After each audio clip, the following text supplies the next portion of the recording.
Hello everybody, उम्मीद है आप सभी अच्छे होंगे। मैं आपका वापस से स्वागत करता हूं नीट पे जी सीरीज में। मैं हूं अर्पित नामा from your favourite free learning platform, जहां पे आप सब पढ़ सकते हो physics, chemistry, maths, biology absolutely for free at learnohub.com।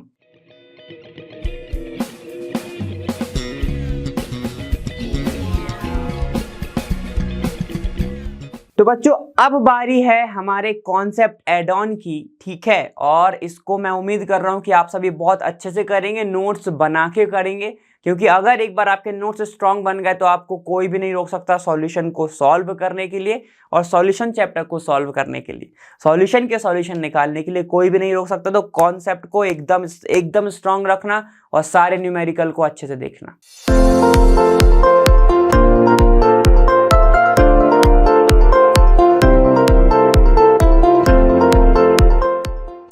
मैंने आपको क्यों बोला था कि डायरेक्ट जो है कॉलिगेटिव प्रॉपर्टी वाले फॉर्मूले को यूज नहीं करना, तो उसका रीजन अब यहां पर है, ठीक है। रीजन सिर्फ आपको टॉपिक के नाम में ही दिख रहा है, क्या है? Abnormal molar mass. इसका मतलब क्या है? ध्यान से सुनना। देखिए, इस जिंदगी में भांति भांति के लोग हैं, ठीक है। सेम ऐसे ही समझो, सेम बहुत टाइप के सॉल्यूट प्रेजेंट होते हैं। ध्यान से सुनना, ठीक है। कुछ सॉल्यूट ऐसे होते हैं जो कि ना डिसोसिएट होंगे, डिसोसिएशन भी नहीं होगा, ना ही वो एसोसिएट होंगे, ना टूटने वाले ना जुड़ने वाले, ठीक है। और कुछ ऐसे होंगे जो कि डिसोसिएट होंगे और एसोसिएट होंगे, ठीक है। या फिर डिसोसिएट होंगे या फिर एसोसिएट होंगे। अब ध्यान से सुनना, इसमें सर फर्क क्या आ रहा है, इसमें दिक्कत क्या है? अरे इधर आओ। देखो, अगर मैंने पहली कंडीशन ली गई है केसीएल वाली, केसीएल को अगर मैं पानी के अंदर डालूंगा, आप सभी जानते हो ये क्या है? कंपाउंड है। बहुत अच्छे, ठीक है। तो मैंने अगर केसीएल को अगर पानी के अंदर डाला, टूट जाएगा के प्लस प्लस सीएल माइनस में, सही है, ठीक है। अब ध्यान से सुनो, मैं ये लेके चल रहा हूं कि इसका मास जो है वो कितना है? अभी एक्स है। एक मोलर क्या था आपका? KCl था। उसका मास जो लेके चल रहा हूं मैं, वो आपका है m, मान के चलो m है मास, ठीक है, ठीक। अब ध्यान से सुनना, क्योंकि एक मोल था, ठीक है, तो मोल है ये, मोल। एक मोल KCl का मास m था, लेकिन टूटने के बाद मुझे क्या मिल रहे हैं? एक मोल K का और एक मोल Cl का मिल रहा है ना। बोल सकता हूं ना ऐसे तो मैं, ठीक है। तो मुझे यहां पे दो मिल रहे हैं, या फिर मैं ये भी बोल सकता हूं कि यहां पर मुझे क्या मिल रहा है? दो पार्टिकल मिल रहे हैं, ठीक है। तो मैं ये मान के चल रहा था दिमाग में कि भैया इसका अगर मैं सॉल्यूशन के अंदर डालूंगा तो मुझे सेम ही चीज मिलेगी, सेम ही वेट मिलेगा। लेकिन नहीं, ऐसा नहीं हो रहा है, ऐसा मास तो मुझे मिल ही नहीं रहा है। क्यों? क्योंकि ये दो चीज में डिसोसिएट हो गया। तो आपका जो मास है, मोलर मास है, वो दो पार्ट में क्या हो गया? डिवाइड हो गया। 2 से वो हाफ हो गया, जो जैसे ही मैंने इसको पानी के अंदर डाला वो हाफ हो गया, ठीक है। तो ये चीज पता कैसे चलती? ठीक है, तभी आपका क्या आया? एबनॉर्मल मोलर मास आया।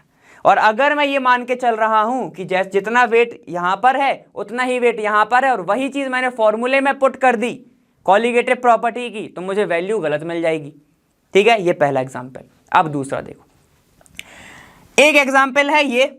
इन शख्स को आपने हर जगह देखा होगा एनसीईआरटी में, ठीक है। क्या बोल रहा है? इनको क्या बोलते हैं? Acetic acid. और अगर मैंने एसिटिक एसिड को क्या करा? बेंजीन के अंदर डाल दिया, ठीक।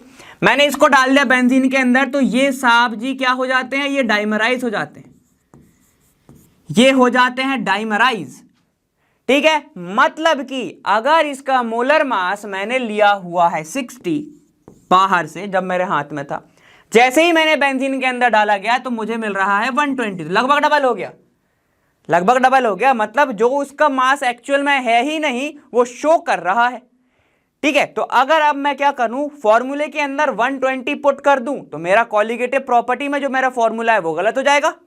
कि कुछ भी अगर मुझे निकालना है, एलिवेशन एंड बॉइलिंग पॉइंट निकालना है, फ्रीजिंग पॉइंट निकालना है, गलत हो जाएगा कि नहीं हो जाएगा?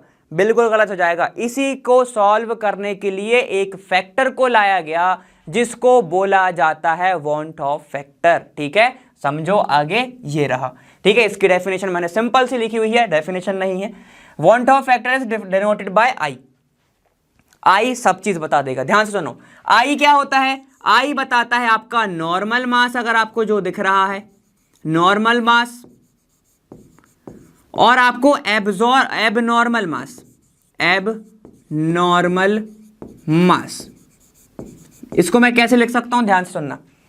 नॉर्मल मास मतलब कि जो मुझे पता था कि इसका 60 होता है, ठीक।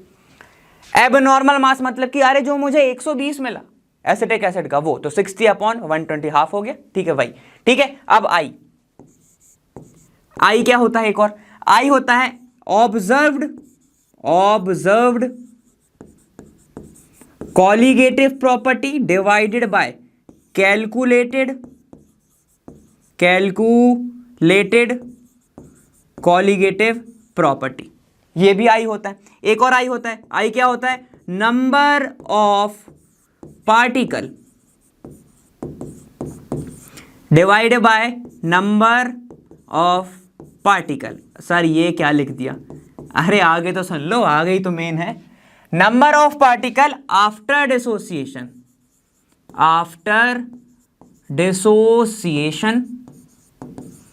और number of particle before dissociation.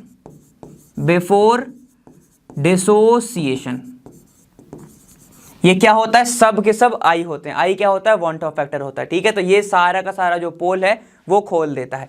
क्या होता है, i is equal to normal mass upon abnormal mass, i is equal to observed colligative property divide by calculated, और i is equal to number of particle after dissociation divide by number of particle before dissociation, ठीक है। अब इसको alpha को निकालने के लिए, dissociation की बात है ना, अल्फा को निकालने के लिए दो कंडीशंस होती है जो मैंने आपको पहले बताई थी। पहली समझते हैं।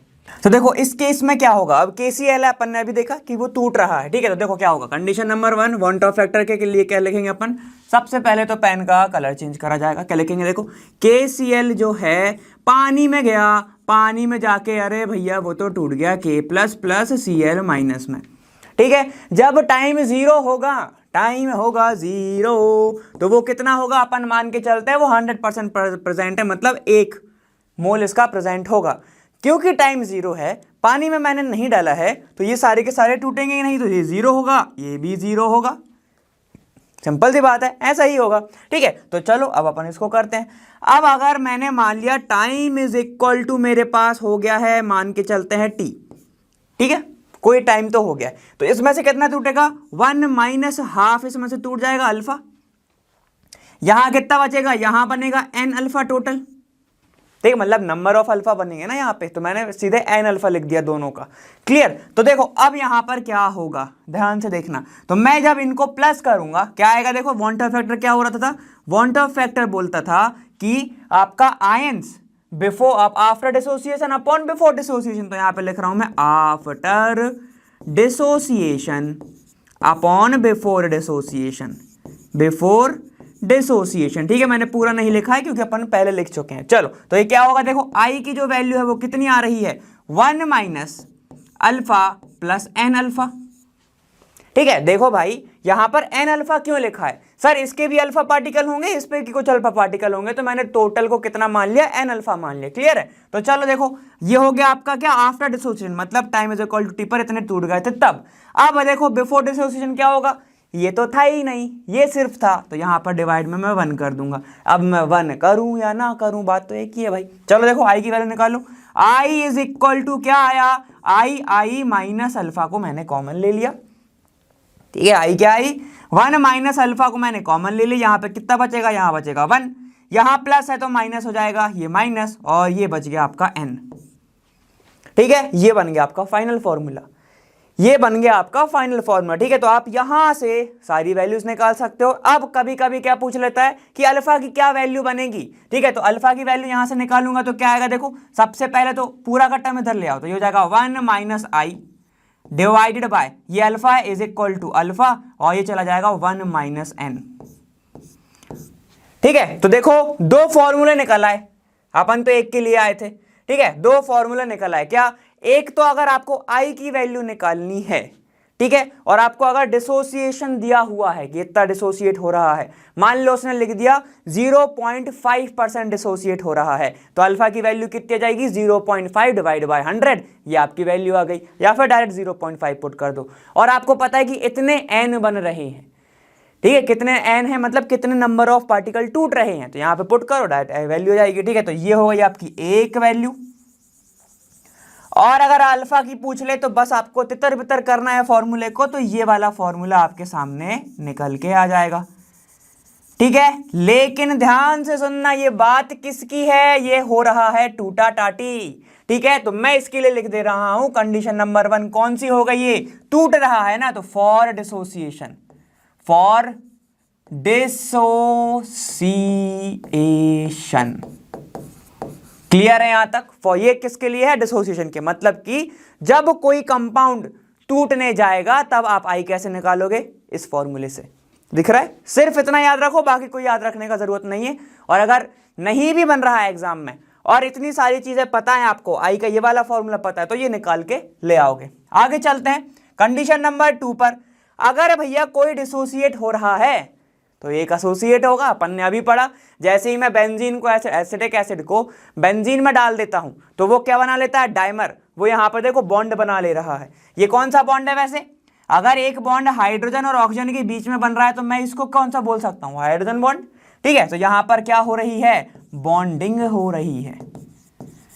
ठीक है, तो अभी इस केस में क्या करोगे, ध्यान से सुनना। इस केस में भी बहुत इजी है। देखो मैंने क्या करा था, n नंबर ऑफ पार्टिकल यहां पर डाले, मैं लेके चल रहा हूं कि Na है। ठीक है, Na है, अपन ने वहां पे KCl को लेके रखा है, आप A से भी कर सकते हो, कोई सॉल्व। देखो एक बार बता दे रहा हूं भाई, फिर से देख लो। ये अपन ने KCl को लेके रखा है ना। अगर मैं यहां पर A लेके चलता तो A के कुछ पार्टिकल टूट जाते तो Na बनता। ठीक है, तो आप ये से इससे ना करके इससे भी कर सकते हो, कोई दिक्कत की बात नहीं है वहां पर। ठीक है, कोई दिक्कत नहीं है, सेम ही है। ये एक है तो ये एक हो गया। अब यहाँ पर Na है ना, तो Na बन गए, N अल्फा बन गया। ठीक है, तो उसमें मत घबरा जाना कि सर आपने वहां पे A लिया था, यहाँ पे अलग ले रहे हो। ये N अल्फा Na है। जब ये जाएगा सॉल्यूशन के अंदर, मान लेता हूं ये सॉल्यूशन के अंदर गया, सॉल्वेंट के अंदर गया, जो भी मानना हो। ठीक है, वो किस में क्या बना लेगा, वो बना लेगा आपका AN, ऐसा बना लेगा ना भाई। ठीक है, एग्जाम्पल समझना है, इधर आओ। देखो जैसे अपन ने पहले देखा था, ये है आपका 2CH3COOH, मैंने डाल दिया बेंजीन के अंदर, क्या बना लिया था, ये दो थे, ये साथ में जुड़ गए। देखो क्या हो गया, CH3COOH, ये दो हो गए, हो गए ना दो, हो गए ना दो, सेम दिख रहा है। देखो क्या है, ये Na था, N आगे है, 2 आगे है। ठीक है, A पीछे है, मतलब CH3COOH पीछे है। अब क्या बन गया, ये N नीचे आ गए, देखो नीचे आ गया, मॉलिक्यूल बन गया। पहले एटम दो थे, पहले 2 मोल ले रहे थे, अब वो मॉलिक्यूल ही साथ में दोनों बन गए, दोनों ही जुड़ गए। ठीक है, तो ऐसे बन गया। चलो अपन बॉन्ड ऑफ निकाल के देखते हैं, कैसे निकालेंगे सर, बहुत ईजी। देखो हम तो किसके लिए निकालते हैं, 1 मोल के लिए। ठीक है, यहां पर क्या है, N नंबर ऑफ मोल है, तो एक काम करो N से डिवाइड कर दो। N से जैसे मैं डिवाइड करूंगा तो क्या आएगा, यहां पर आ जाएगा A, क्या बना रहा है भैया अब, 1/n AN। समझ में आ गया ना, ये N से डिवाइड किया दोनों साइड। क्लियर है, क्यों, क्योंकि हमें 1 मोल के लिए चाहिए। जब टाइम था हमारा 0 तो ये बना 1, ये कितना होगा 0। ठीक, जैसे ही मेरा टाइम हो गया t, इसमें से कितना कम हो गया होगा, 1 - x, या फिर अल्फा मान लो, x अल्फा मान लेते हैं। ठीक है, तो ये कितना हो गया होगा, अब ध्यान से देखना, ये हो गया होगा α/n, ऐसे α/n। ठीक है, तो बस अब आपको बॉन्ड ऑफ लगाना है फैक्टर।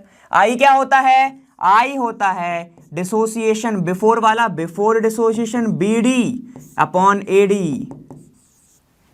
BD/AD। समझ में आ गया ना, before dissociation upon after dissociation, यही होता है, यही होता है। अरे भाई ये देखो इधर, after dissociation upon before dissociation. तो कैसे याद रखोगे, याद रखना A पहले आता है, B बाद में आता है, तो A को अपन पहले लिखेंगे, B को बाद में लिखेंगे, तो ये A हो गया, ये B हो गया।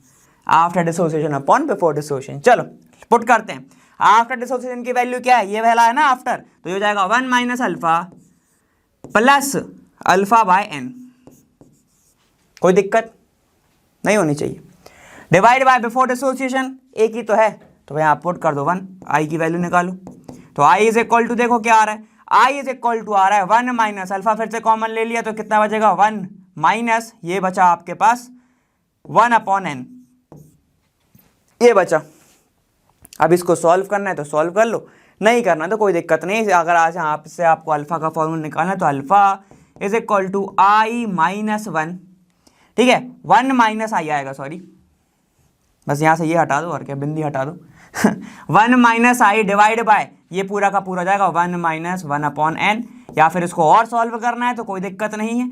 अल्फा इज इक्वल टू क्या बनेगा, देखो एन ऊपर चला जाएगा वापस में, तो n 1 minus I divide by n minus 1। जैसे आपको सही लगे वैसे कर लो, ये वाला एक बार आप भी सॉल्व करके देख लेना, क्लियर है, ठीक है। तो वैसे तो ऐसा ही आएगा।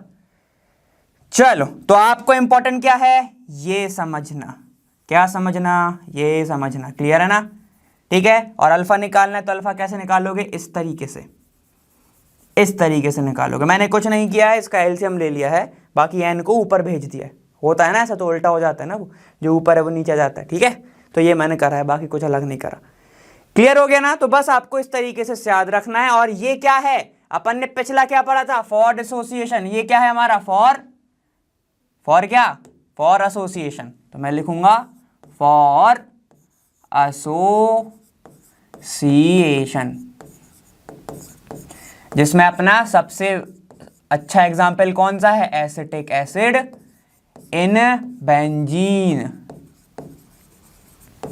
ठीक है, acetic acid in benzene, clear है ना। तो इसको आपको बस थोड़ा सा ऐसे ही याद रखना है, बाकी आपको कोई दिक्कत नहीं होगी। अगर मान लो फॉर्मूला भूल भी गए, अगर आपको ऐसे निकालना आता है तो आप टाइम नहीं लगेगा, बस आपको थोड़ा सा, बाकी स्टूडेंट्स हैं जिनको फॉर्मूला आता है उनसे आपको 2-3 मिनट ज़्यादा लग जाएगा क्वेश्चन में, और 2-3 मिनट हम सबको पता है बहुत मायने रखता है, इसलिए इसको थोड़ा याद रखना चाहो तो रख सकते हो। बस देखो फर्क कहाँ है, फर्क है आपका 1 अपॉन एन में, और यहाँ पे देखो क्या है, यहाँ पर 1 माइनस एन है, वहाँ पर क्या है, अपॉन में है, डिवाइड में है, 1 बाय एन है।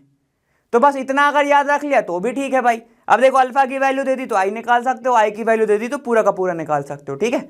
समझ में आ गया ना इतना, तो आपको ऐसे पुट करना है। एक बार वापस से चेक कर लेंगे, माइनस अल्फा मैंने कॉमन लिया, माइनस अल्फा हो गया, ये साइन चेंज हो गया, खत्म, बस इतना याद रखना है, ठीक है। और बाकी माइनस अल्फा मैंने कॉमन ले लिया, साइन चेंज हो गया, खत्म, क्लियर है ना। चलो इतना लिखो, फिर आगे चलते हैं, ठीक है। ये डेरिवेशन में आपको ये वाले जो फॉर्मूले हैं ये याद रखने हैं।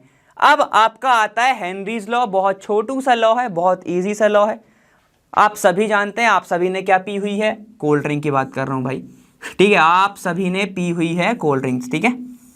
ये है आपका कोका कोला, कुछ भी ले लो, कोई भी ब्रांड है मान लो, ठीक है, लर्नो हमने कोई ब्रांड निकाल दी, ठीक है, कोल्ड ड्रिंक की, तो ये है, ठीक। अब आप सभी जानते हो, जैसे ही आपने इसके ढक्कन को खोला, जैसे ही आप इसके कैप को खोलते हो तो आपको गैसेस निकल के मिलती है, ठीक है, क्या मिलती है, गैस। अब तो यहां पे ध्यान से सुनना भाई, यहां पर जो गैस है वो डिसॉल्व रहती है लिक्विड के अंदर, कैसे रहती होगी, अब देखो, Henry's law states that the partial pressure of a gas is in vapour is proportional to the mole fraction of gas in the solution.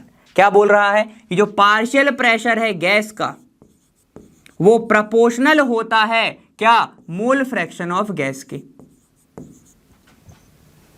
मतलब क्या है, मेको अगर गैस को क्या करना है, एब्जॉर्ब कराना है, या फिर गैस को अंदर डालना है लिक्विड के, तो क्या करना पड़ेगा सर, आपको प्रेशर अप्लाई करना पड़ेगा।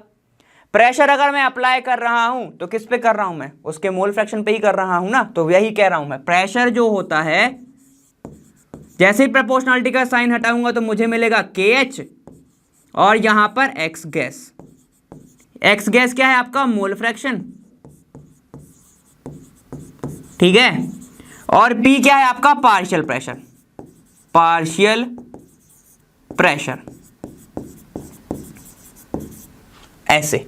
अब इसको एक और तरीके से देखा जाता है कि जितनी ज्यादा सॉल्युबिलिटी होगी उतना, जितना ज्यादा प्रेशर होगा गैस का, उतनी ही ज्यादा क्या होगी, उसकी सॉल्युबिलिटी होगी। तो इससे भी देखा जाता है solubility is directly proportional to P, ठीक है। अब इसके बहुत सारे एप्लीकेशंस हैं, जैसे कि ध्यान से सुनो, मैं आपको बताता हूं एक चीज, ध्यान सुनना, प्रेशर जैसे जैसे बढ़ता जाएगा तो मोल फ्रैक्शन ऑफ गैस भी बढ़ता जाएगा। सी के अंदर की बात कर लेते हैं, सी के अंदर की, ठीक है, यहां पर क्या होती है, गैस एक रहती है अंदर, कौन सी गैस होती है, O2, जिसके कारण क्या होते हैं, एक्वाटिक लाइफ जो है वहां पर जीवित है, ठीक। या फिर कोल्ड ड्रिंक की बात कर लो, इसके अंदर क्या है, गैस भरी होती है CO2, कैसे भरते होंगे वो, जितना ज्यादा वो प्रेशर अप्लाई करेंगे, ठीक है, उतना ज्यादा XO2 मतलब मोल फ्रैक्शन ऑफ CO2 उसके अंदर भरा होगा।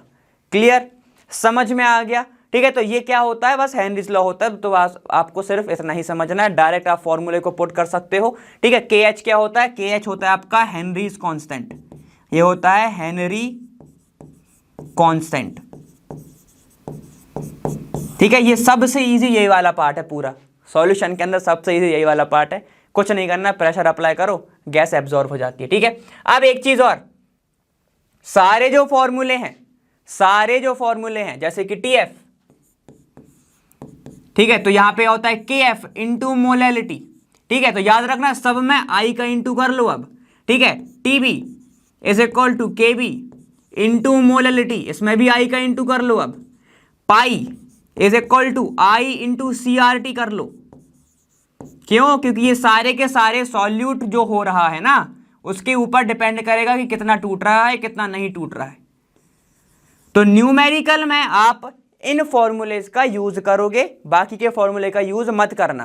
क्लियर है? और आपका उसमें भी, किसमें, लो वाला जिसमें अपन पार्शियल प्रेशर की बात करते हैं उसमें भी, ठीक है, तो उसका भी यूज कर लेना। ध्यान से सुनना, उसमें क्या होता है NB upon NA plus NB, याद है, P0 माइनस PS ऐसी कुछ था, अपॉन P0। ठीक है ना, तो इसमें भी आप I का इंटू कर लें अच्छे से। ठीक है, इससे ये कैंसिल हो जाता है, ये वाला जो NA है ना, NA के कंपैरिजन में NB बहुत छोटा होता है, इसलिए NB को नहीं लिखते हैं। तो आपको डायरेक्ट जो फॉर्मूला दिखता है वो NB अपॉन NA दिखता है, और फिर आपका किसके इक्वल रहेगा, वो relative loading of vapour pressure के। क्लियर है? ठीक है, तो आप इसको जरूर लिख लें। ये जो फॉर्मूले हैं ये 3 बहुत ज्यादा इंपॉर्टेंट है, जो मैं आपको मार्क कर दे रहा हूं। एक तो ये, इससे बहुत क्वेश्चन आया हुआ है, और एक ये वाला ज्यादा इंपॉर्टेंट है। क्लियर, समझ गए? तो ये था आपका कौन सा, वन टॉप फैक्टर, जिसके बिना आप कॉलिगेटिव प्रॉपर्टी के कोई भी क्वेश्चंस को सॉल्व ना ही करें तो अच्छी बात है। ठीक है, और बाकी का फिर हेनरीज लॉ में ज्यादा कुछ नहीं है। कोल्ड ड्रिंक का एग्जांपल याद रखोगे तो सारा का सारा सॉल्व हो जाएगा। क्लियर, और मोल फ्रैक्शन के आपको डेफिनेशन पता है ना, क्या होगा मोल फ्रैक्शन कैसे निकालते हैं, वही जिसका भी, अगर मैं गैस की बात करूं, अगर ये सॉल्यूट है तो XB NB divide by NA plus NB। ठीक है, अब मैं उम्मीद कर रहा हूं इतना तो पता ही है, कब से पढ़ते आ रहे अपन। ठीक है, चलो इतना लिखो, चलो। तो इस वीडियो के साथ साथ अपना सॉल्यूशन का जो चैप्टर है वो यहाँ पर समाप्त होता है। अब आपके लिए जो बच गए हैं वो है मस्ट प्रैक्टिस क्वेश्चंस। ठीक है, तो उसमें अपन सारे जो फॉर्मूले अपन ने यूज करे हैं, सारे कॉन्सेप्ट अपन ने यूज करे हैं, उसका प्रैक्टिस करेंगे, और साथ ही साथ सारे न्यूमेरिकल जो है वो सॉल्व करेंगे। याद रखना, जितना भी नोट्स है सबसे इजी वाला चैप्टर है ये वाला भी। ठीक है, क्योंकि डायरेक्ट फॉर्मूले से आता है, ज़्यादा दिमाग नहीं लगाना पड़ता है। ठीक है, तो इसको अच्छे से रखना, रिलेशंस को याद रखना, और आपके सारे न्यूमेरिकल्स को। क्लियर है? चलिए, अब मैं मिलूंगा आपसे आने वाले वीडियो में, मैं मिलूंगा वहां लर्न फ्री पर। Best, thank you so much, bye bye, ख्याल रखिएगा।